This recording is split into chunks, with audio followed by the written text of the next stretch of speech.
Yeah, the wine is delicious. Thank you. My name is Ryan Shea Smith. I'm from Seattle, Washington. Not anymore. Recently moved to Nashville thanks to Jonathan. This is like one of my best friends in the world here. My name's Jonathan Kingham. I live in Nashville. We both sing, both write, and we mostly do originals, partly because I just haven't learned anybody else's songs, but partly because songwriting's kind of our first love. And now, when did you first realize that you had a passion for songwriting and performing?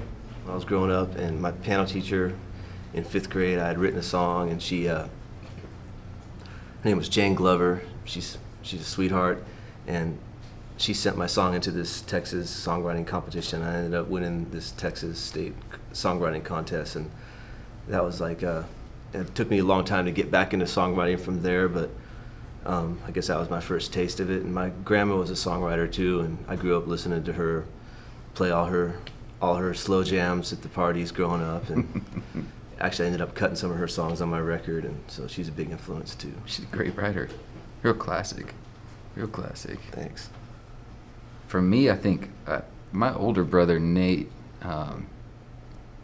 introduced me to songwriting, I think, and to songwriters. There's like, James Taylor and the singer-songwriter kind of world, the Sean Colvins and that kind of thing. And then when I joined the Navy out of high school, and my buddies on the boat would try to connive me into going to this open mic. I was stationed out of Alameda, outside of San Francisco, and they'd say, "Kingham, you need to go sing, blah, blah, blah, anybody can get up." And I would go and not do it. I'd just go and sit there. And then I realized one point, well, they're all so drunk that I could be really terrible and nobody would know. And so I got up and sang a song, and they all lied and said it was great.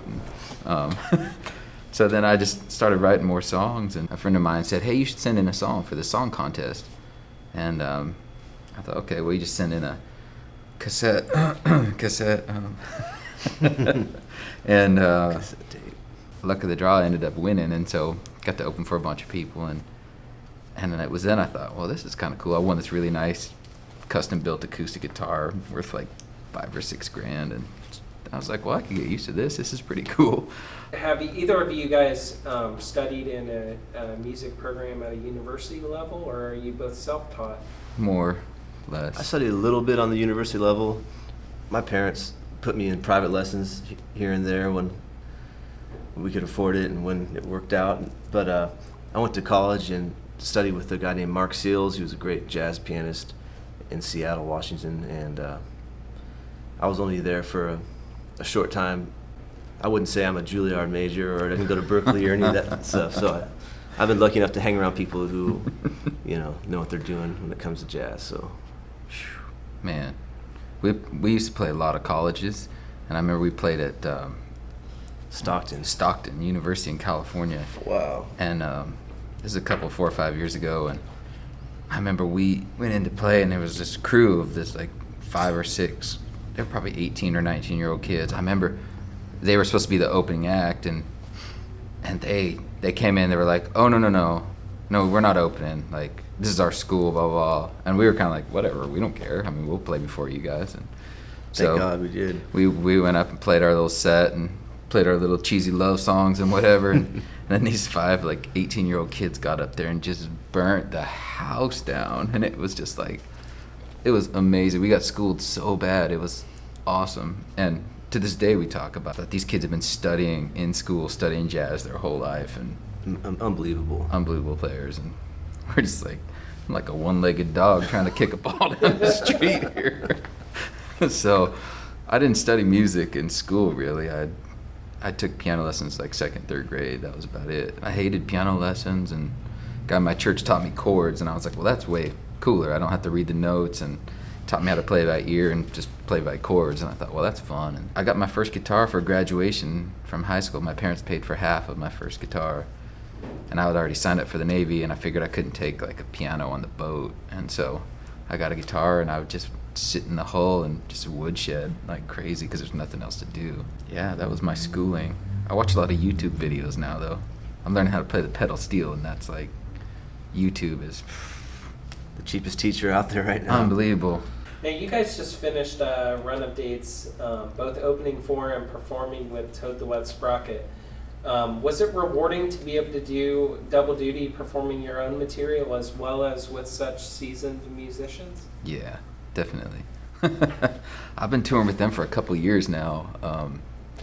Glenn Phillips, the lead singer of that band, is one of my best friends, and they were getting back together and gonna do originally it was gonna be like 20 dates or something. I think he said 20 or 25 shows, and he called me and said, "Hey man, you want to come out and play keyboards with us?" And I said, "Sure, that sounds fun." And 20 turned into 30, turned into 50 and 70. We ended up doing 80 shows last year or something like that.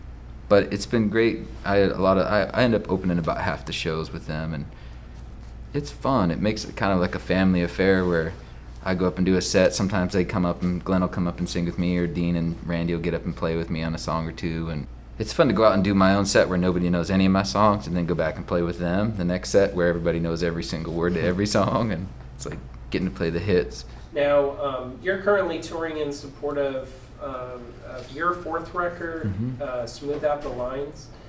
Did you write and record that in Nashville? Yeah, I did a combination. When I was living in Seattle, I owned a studio up there, but I cut the basic tracks for that in Nashville, and then took it back to my place in Seattle and did all the overdubs in Seattle. I'd say I wrote about half of it in Nashville, about half of it in Seattle. Wrote a couple songs with Ryan, and then you cut your newest record. You cut at Bear Creek in Seattle. Woodinville, Washington, in Bear Creek. I cut a jazz record about a year or so ago. But I'm in another band too. So while John's been out with Toad, I've been out with a guy named Michael Williams, who's just an incredible guitar player, songwriter, and we've been out. It's called the Michael Williams Band, opening for Johnny Lang and Buddy Guy for the past year. Oh man, awesome. And we put out a new record called Fire Red that was produced by Eddie Kramer, who also produced the Pixies. You've also been active in songwriting workshops, including mentoring and guiding students here in Ohio. Can you tell us about the Songwriting Made Simple program and your participation in that? We were both kind of doing it independently, and he was doing a lot of piano lessons, and a lot of his piano students were young and didn't really care about piano, but he figured out that they love to write songs.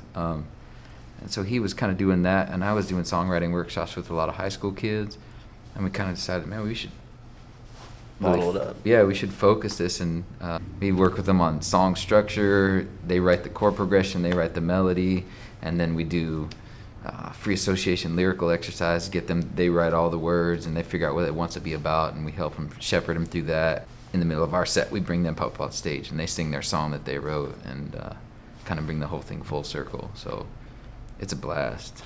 Well, thank you so much for your time, guys. Absolutely. Thanks for your time. And there's cool places like the Rumbleseat, in Dayton that I really love. Yeah, they have really good wine, I heard. They have good wine. Yeah. There's nice polished concrete floors. I really appreciate that.